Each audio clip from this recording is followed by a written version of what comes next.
ಈ ಕತೆ ತ್ರಿಯಾ ಚರಿತ್ರೆಗೆ ಸಂಬಂಧಪಟ್ಟಿದೆ. ಇದನ್ನು ಕೇಳಿದ ನಂತರ ನೀವು ಜೀವನದಲ್ಲಿ ಎಂದೂ ಕೂಡ ಮೋಸ ಹೋಗಲ್ಲ. ಕತೆ ಶುರು ಮಾಡೋಕ್ಕೂ ಮುಂಚೆ ಜೈ ಶ್ರೀಕೃಷ್ಣ ಎಂದು ಕಮೆಂಟ್ ಮಾಡಿ, ಹಾಗೆ ವಿಡಿಯೋಗೆ ಒಂದು ಲೈಕ್ ಕೊಡಿ. ಜೊತೆಗೆ ನಮ್ಮ ಚಾನೆಲ್ ಅನ್ನು ಸಬ್ಸ್ಕ್ರೈಬ್ ಮಾಡ್ಕೊಳ್ಳೋದು ಮರಿಬೇಡಿ. ಪೂರ್ವದಲ್ಲಿ ಒಬ್ಬ ಮಹಾರಾಜ ಇದ್ದ. ಅವನಿಗೆ ಒಬ್ಬ ಸುಂದರವಾದ ಮಗನಿದ್ದ. ಯುವರಾಜನಿಗೆ 14 ವರ್ಷಗಳು ಬಂದ ತಕ್ಷಣ ಅವನ ಮದುವೆ ಮಾಡಲಾಯಿತು. ಇನ್ನು ಮಹಾರಾಜ ವೃದ್ಧನಾದ ಮೇಲೆ ಮಗನಿಗೆ ಪಟ್ಟಾಭಿಷೇಕ ಮಾಡಬೇಕು ಎಂದು ತೀರ್ಮಾನಿಸಿಕೊಂಡ. ಯುವರಾಜನಿಗೆ ಒಂದರ ನಂತರ ಒಂದು ಎಂದು 7 ಮದುವೆಗಳು ಮಾಡಿದರು. 7 ಹೆಂಡತಿಯರೊಂದಿಗೆ ಯುವರಾಜ ತುಂಬಾ ಸಂತೋಷವಾಗಿ ಕಾಲ ಕಳೆಯುತ್ತಿದ್ದ. ದಿನಗಳು ಕಳೆಯಿತು. ಒಂದು ಶುಭ ಮುಹೂರ್ತದಲ್ಲಿ ಮಹಾರಾಜ ಯುವರಾಜನಿಗೆ ಪಟ್ಟಾಭಿಷೇಕ ಮಾಡಿದ. ಯುವರಾಜ ಮಹಾರಾಜನಾದ ನಂತರ ಕೂಡ ಪ್ರತಿದಿನ ಗುರುಕುಲಕ್ಕೆ ಹೋಗಿ ಗುರುಗಳನ್ನು ಭೇಟಿಯಾಗಿ ವಿದ್ಯೆ ಕಲಿತು ಬರುತ್ತಿದ್ದ. ಒಂದು ದಿನ ಗುರುಕುಲದಿಂದ ಬರುವಾಗ ಅವನಿಗೊಂದು ಸುಂದರವಾದ ಹೆಣ್ಣು ಕಾಣಿಸಿದಳು. ಆಕೆ ಮಹಾರಾಜನೊಂದಿಗೆ, ಮಹಾರಾಜ, ನೀವು ಪ್ರತಿದಿನ ಈ ದಾರಿಯಲ್ಲಿ ಹೋಗುವುದು ನೋಡಿದ್ದೇನೆ, ಎಲ್ಲಿಗೆ ಹೋಗುತ್ತೀರಿ ಎಂದು ಕೇಳಿದಳು. ಅದಕ್ಕೆ ಮಹಾರಾಜ, ನಾನು ವಿದ್ಯೆ ಕಲಿತುಕೊಳ್ಳಲು ಗುರುಗಳ ಆಶ್ರಮಕ್ಕೆ ಹೋಗುತ್ತೇನೆ ಎಂದು ಹೇಳಿದ. ಆಗ ಆ ಹೆಣ್ಣು, ಮಹಾರಾಜ, ಹಾಗಾದರೆ ನೀವು ತ್ರಿಯಾ ಚರಿತ್ರೆಯ ಬಗ್ಗೆ ತಿಳಿದುಕೊಂಡಿದ್ದೀರಾ ಎಂದು ಕೇಳಿದಳು. ಇಲ್ಲ, ಆ ಹೆಸರು ಕೂಡ ನಾನು ಕೇಳಲಿಲ್ಲ ಅಂದ ಮಹಾರಾಜ. ಆಗ ಆ ಹೆಣ್ಣು, ಮಹಾರಾಜ, ನೀವು ತಪ್ಪದೆ ಅದರ ಬಗ್ಗೆ ತಿಳಿದುಕೊಳ್ಳಬೇಕು. ನೀವು ಈಗಲೇ ನಿಮ್ಮ ಗುರುಗಳನ್ನು ಕೇಳಿ, ಅದು ನಿಮಗೆ ಜೀವನದಲ್ಲಿ ತುಂಬಾ ಉಪಯೋಗವಾಗುತ್ತದೆ ಎಂದು ಹೇಳಿ ಅಲ್ಲಿಂದ ಹೋದಳು. ಇನ್ನು ಮಹಾರಾಜ ಕೋಪದಿಂದ ಗುರುಗಳ ಹತ್ತಿರ ಹೋಗಿ, ಗುರುದೇವ, ನೀವು ನನಗೆ ತ್ರಿಯಾ ಚರಿತ್ರೆಯ ಬಗ್ಗೆ ಏಕೆ ಬೋಧಿಸಿಲ್ಲ ಎಂದು ಕೇಳಿದ. ಆಗ ಗುರುಗಳು, ಕುಮಾರ, ನೀನು ತ್ರಿಯಾ ಚರಿತ್ರೆ ಕಲಿತುಕೊಳ್ಳಬಾರದು, ಅದನ್ನು ಓದಬಾರದು, ಅದು ತುಂಬಾ ಅಪಾಯ, ನಿನ್ನ ಪ್ರಾಣ ಕೂಡ ಹೋಗಬಹುದು ಎಂದು ಎಚ್ಚರಿಸಿದರು.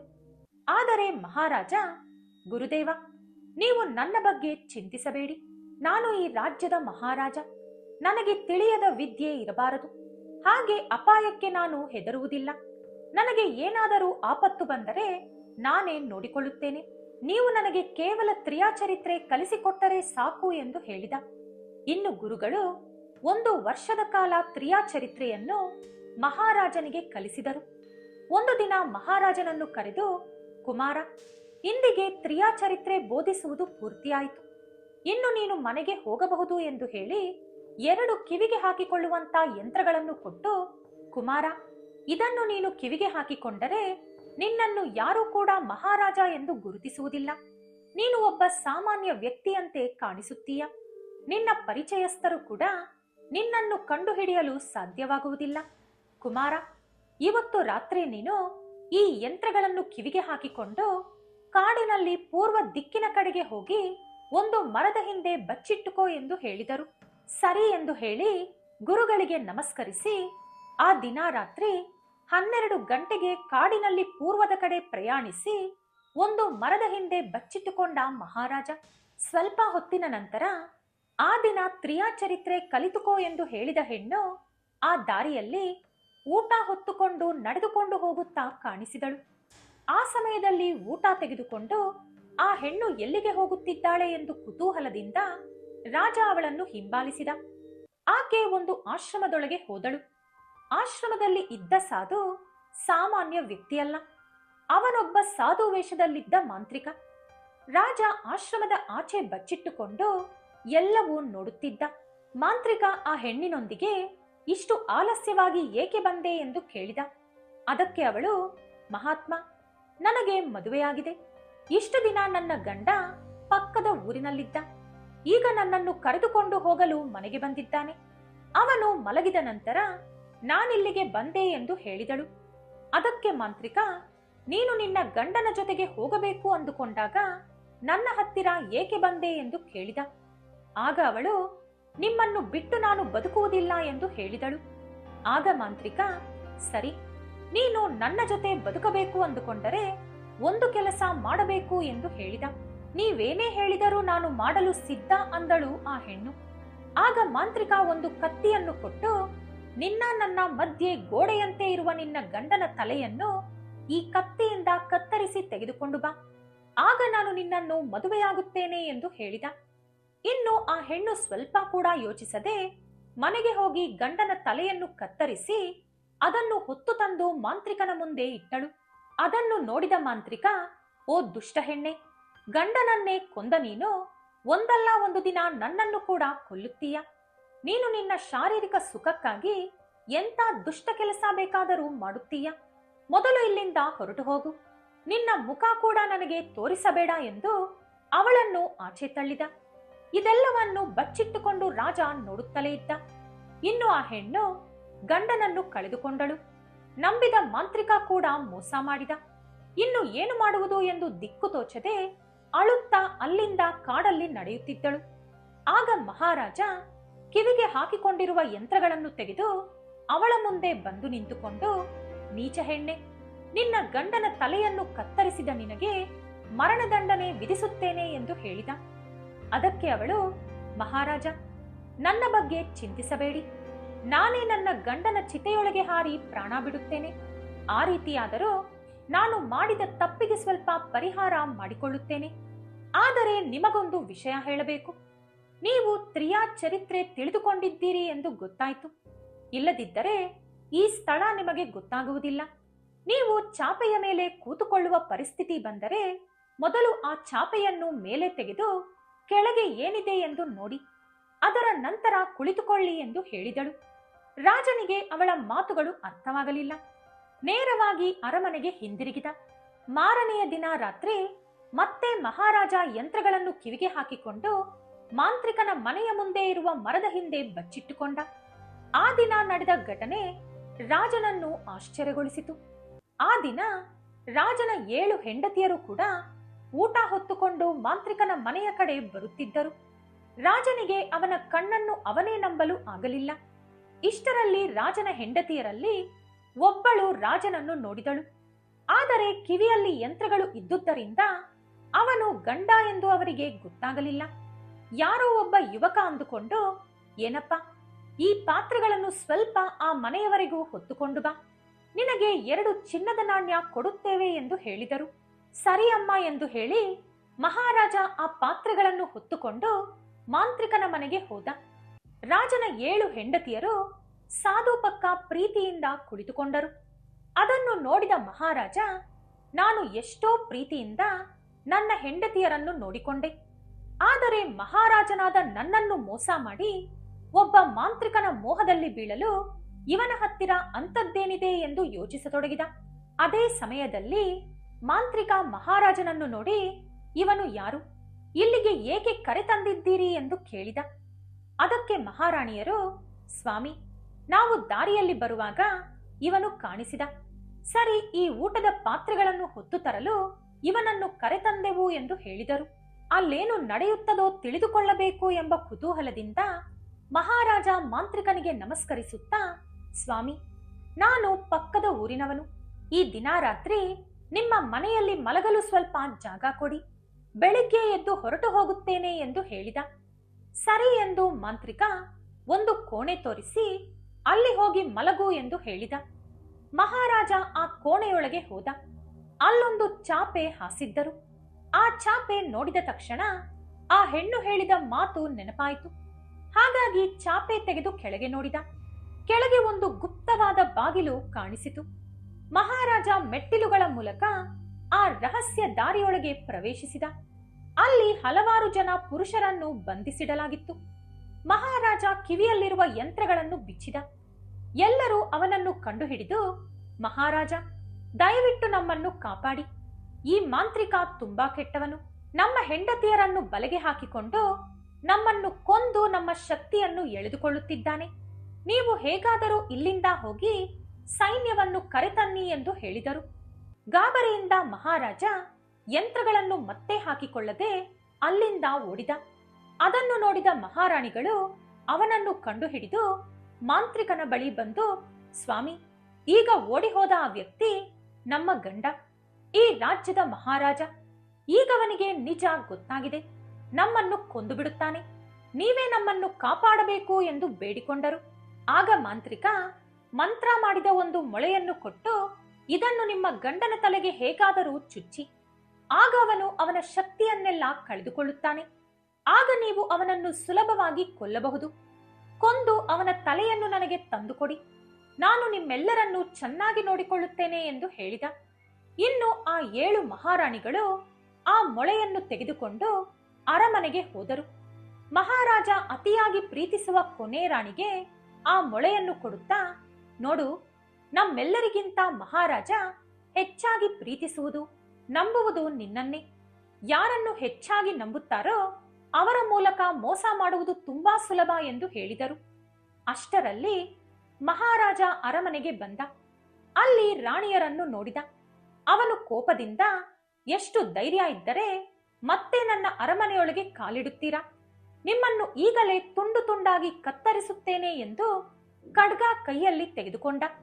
ಆಗ ಎಲ್ಲಾ ರಾಣಿಯರು ಜೋರಾಗಿ ಅಳುತ್ತಾ, ಪ್ರಭು, ಆ ಮಾಂತ್ರಿಕ ಸಾಮಾನ್ಯದವನಲ್ಲ. ಅವನು ಯಾವುದೋ ಕೆಟ್ಟ ಪ್ರಯೋಗ ಮಾಡಿ ನಮ್ಮನ್ನು ಅಲ್ಲಿಗೆ ಕರೆಸಿಕೊಂಡಿದ್ದಾನೆ. ನಾವು ಇದೇ ಮೊದಲ ಬಾರಿ ಅವನ ಹತ್ತಿರ ಹೋಗಿದ್ದು. ಅವನ ಮುಖ ನೋಡಿದ್ದು ಕೂಡ ಇವತ್ತೇ. ನಮಗೆ ಯಾವ ಪಾಪವೂ ಗೊತ್ತಿಲ್ಲ, ನಾವು ಯಾವ ತಪ್ಪು ಕೂಡ ಮಾಡಿಲ್ಲ. ಈಗ ನಮಗೆ ಎಲ್ಲವೂ ಗೊತ್ತಾಯಿತು. ಮತ್ತೆ ಇಂಥ ತಪ್ಪು ನಡೆಯುವುದಿಲ್ಲ ಎಂದು ಮೊಸಳೆ ಕಣ್ಣೀರಿಟ್ಟರು. ರಾಜ ಆ ಕಣ್ಣೀರಿಗೆ ಕರಗಿದ. ಅವರನ್ನು ಕ್ಷಮಿಸಿದ. ಆ ದಿನ ರಾತ್ರಿ ಎಲ್ಲಾ ರಾಣಿಯರು ಕೂಡ ಒಬ್ಬರು ಕೈಯೊತ್ತಿದರೆ ಒಬ್ಬರು ಕಾಲೊತ್ತುವುದು, ಒಬ್ಬರು ಬೀಸಣಿಗೆಯಿಂದ ಗಾಳಿ ಬೀಸುವುದು, ಒಬ್ಬರು ಮದ್ಯಪಾನ ಕೊಡುವುದು, ಒಬ್ಬರು ಅಡುಗೆ ಬಡಿಸುವುದು, ಹೀಗೆ ಒಂದೊಂದು ರಾಣಿ ಕೂಡ ಒಂದೊಂದು ಕೆಲಸ ಮಾಡತೊಡಗಿದಳು. ರಾಜನ ನೆಚ್ಚಿನ ಕೊನೆ ರಾಣಿ ಮಾತ್ರ ಅವನಿಗೆ ಪ್ರೀತಿಯಿಂದ ಊಟ ತಿನಿಸುತ್ತಿದ್ದಳು. ಇನ್ನು ರಾಜ ಸುಖದ ಸುಪ್ಪತ್ತಿಗೆಯಲ್ಲಿ ತೇಲಾಡತೊಡಗಿದ. ಇನ್ನು ಒಮ್ಮೆಲೆ 6 ರಾಣಿಯರು ಅವನನ್ನು ಬಲವಾಗಿ ಹಿಡಿದುಕೊಂಡರು. ರಾಜನ ನೆಚ್ಚಿನ ಕೊನೆಯ ರಾಣಿ ಆ ಮಂತ್ರದ ಮೊಳೆಯನ್ನು ಅವನ ತಲೆಗೆ ಚುಚ್ಚಿದಳು. ಕ್ಷಣದಲ್ಲಿ ರಾಜ ಅವನ ಶಕ್ತಿಯನ್ನೆಲ್ಲ ಕಳೆದುಕೊಂಡ. ಎಲ್ಲರೂ ಗುಂಪು ಕಟ್ಟಿಕೊಂಡು ರಾಜನನ್ನು ಕೊಲ್ಲಲು ಪ್ರಯತ್ನಿಸಿದರು. ಆದರೆ ಪ್ರತಿದಿನ ವಿದ್ಯೆ ಕಲಿಯುತ್ತಿದ್ದ ರಾಜನಿಗೆ ಗುರುಗಳ ಆಶೀರ್ವಾದ ಇದ್ದುದರಿಂದ ಅವನು ಹೇಗೋ ಅಲ್ಲಿಂದ ತಪ್ಪಿಸಿಕೊಂಡು ಗುರುಗಳ ಆಶ್ರಮಕ್ಕೆ ಓಡಿಹೋದ. ಗುರುದೇವ, ನನ್ನನ್ನು ಕ್ಷಮಿಸಿ.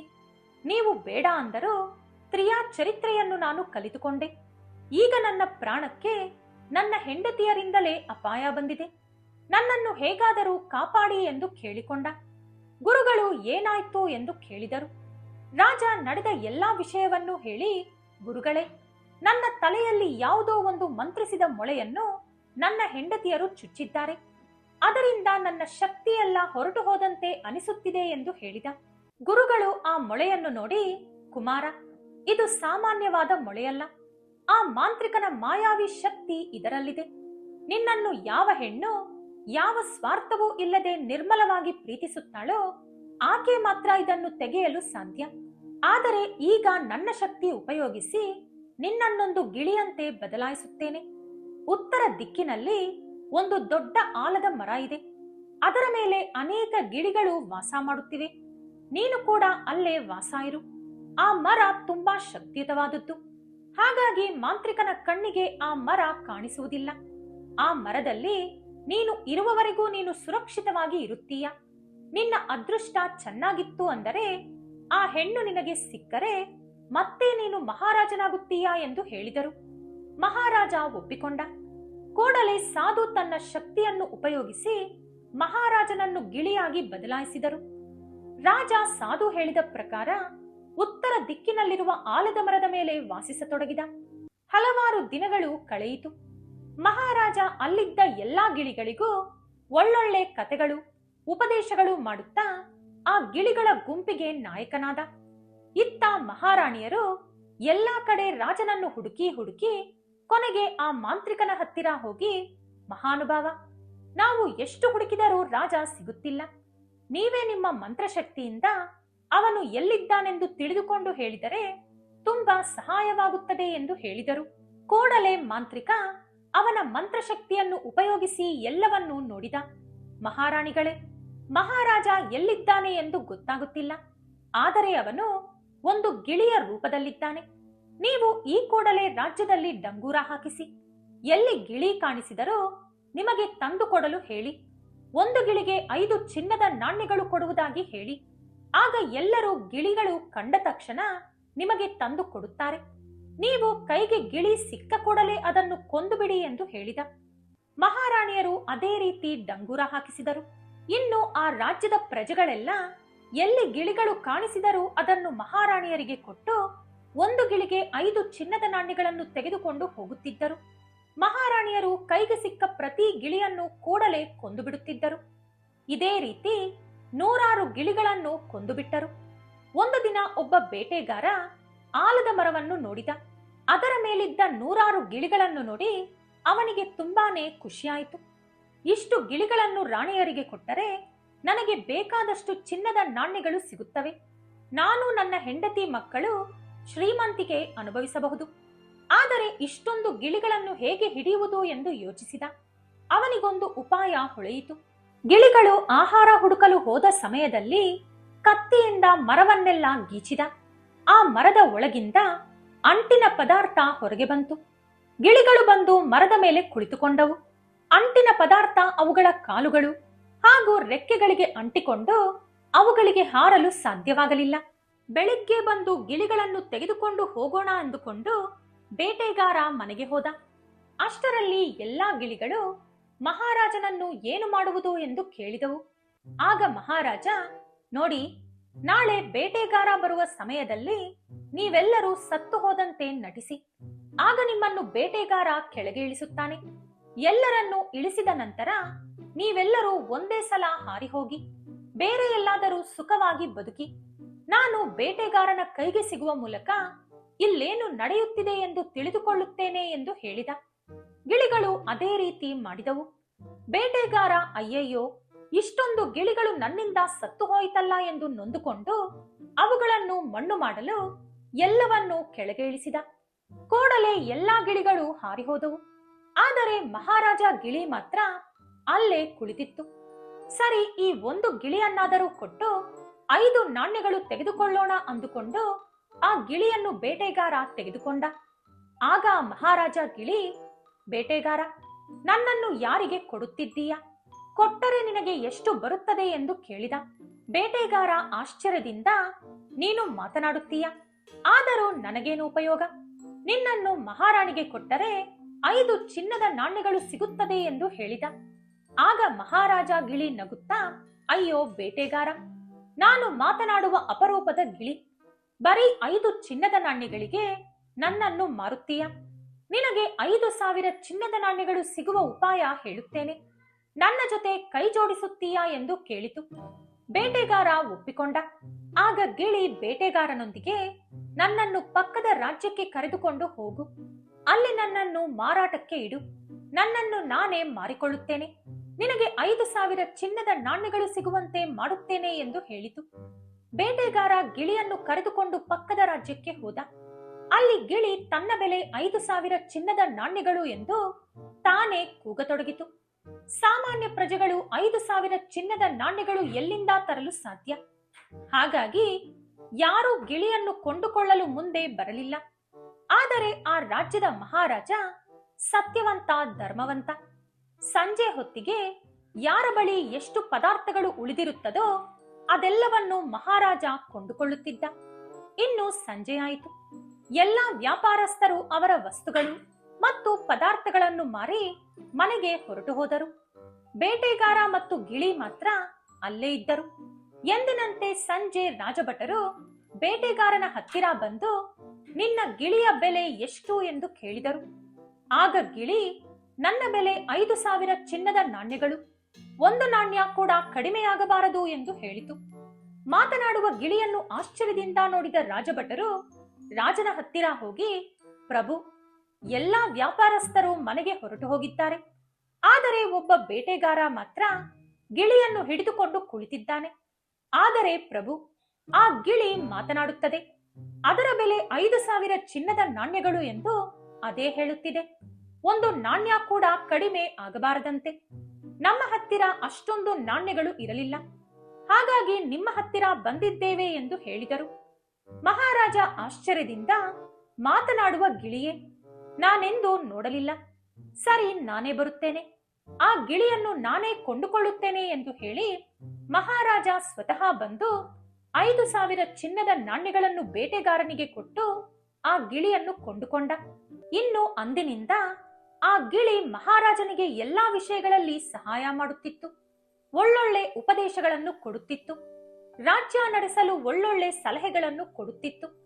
ಯಾವುದಾದರೂ ಆಪತ್ತು ಬರುವುದಕ್ಕೂ ಮುಂಚೆಯೇ ಕಂಡುಹಿಡಿದು ಅದನ್ನು ರಾಜನಿಗೆ ಹೇಳುತ್ತಿತ್ತು.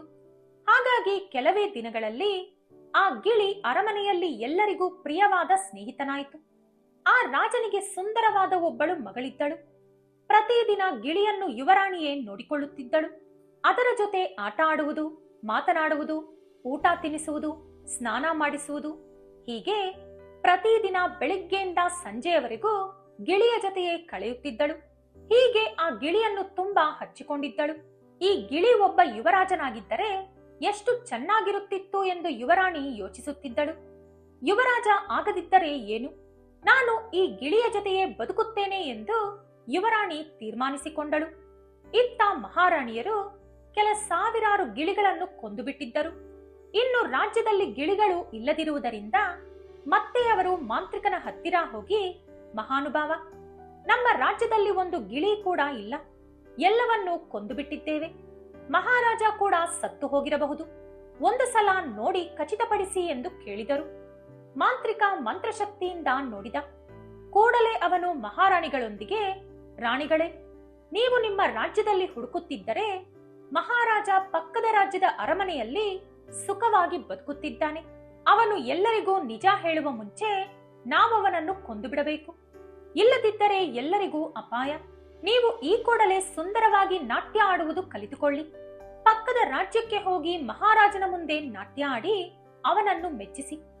ಆಗ ಅವನು ಯಾವ ಬಹುಮಾನ ಬೇಕು ಎಂದು ಕೇಳಿದಾಗ ನಾವು ಆ ಗಿಳಿ ಬೇಕು ಎಂದು ಕೇಳೋಣ ಎಂದು ಹೇಳಿದ.